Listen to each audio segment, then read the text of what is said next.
My name is Doug Lehman, and 10 years ago I became insulin dependent after a kidney transplant.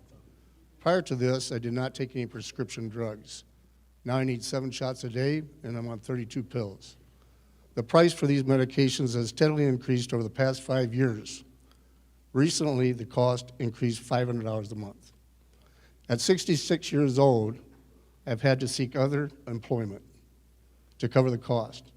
If I was not able to work, I could not get the anti-rejection drugs I need to continue this kidney operation. So, as president, what would you do to reduce the cost of prescription and life-saving prescriptions?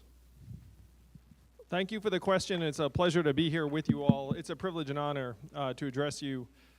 Your situation is not yours, and by that what I mean is there are so many other Americans who are in the same boat, where if you talk to seniors in particular, they're being gouged. Notice drug prices never seem to go down, they only seem to go up, only seem to have one direction. And this is a uniquely American problem, unfortunately, because our society has been overrun by corporate special interests, including the drug companies. It makes it so that Medicare can't even negotiate drug prices on behalf of the American people. The drug lobby managed to push that to the side. So I have a 4-point plan to get the drug prices down. But then bigger picture, we have to make it so that when you need the money to survive, that you're not heading back to the workforce, trying to find a job in a workforce that might not welcome you or have a path forward. We need to rewrite the rules of the economy so it actually works for us, the citizens and owners of this country. It doesn't feel like we're the owners anymore. It feels like we're somehow passengers on a ship that we have less control over, but we're still the owners of this democracy. So the way you get the drug prices down, first, you give the government authority to negotiate lower prices. That seems straightforward, seems obvious. Whatever reason, we don't do it. The second thing is you say to drug companies, look, you cannot stick it to Americans at a level different than you're charging other countries. Does it make any sense to you all that they can charge Americans 2, 3, 4 times what they're charging people in other markets? It's because people in other parts of the world have governments that are saying there is no way you're going to charge that for this drug. What they do is they use international reference points and say this is the international standard, so you have to be plus or minus 10, 20% of that international standard. Does that make sense to you all? Yeah, America doesn't do it.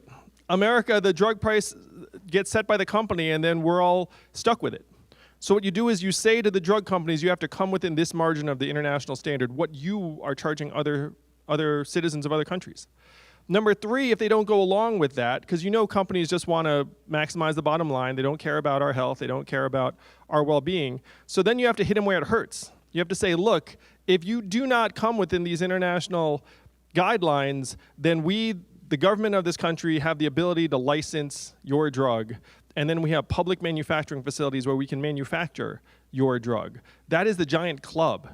And so if you're a company, you know if you push it too far, if you gouge the American people too much, the government will say, look, you failed the test, we tried to let you keep your cost under control, but you can't do it, so then we're going to take this license and then we have a public facility to manufacture that drug. Do you think that this plan would get drug prices down? Yes. This is how we get drug prices down. These companies only know one language, and it's dollars and cents, so we got to hit them where it hurts. They've long ago lost their sense of public interest, public good, public health. No. We have a system now where it just rewards the bottom line.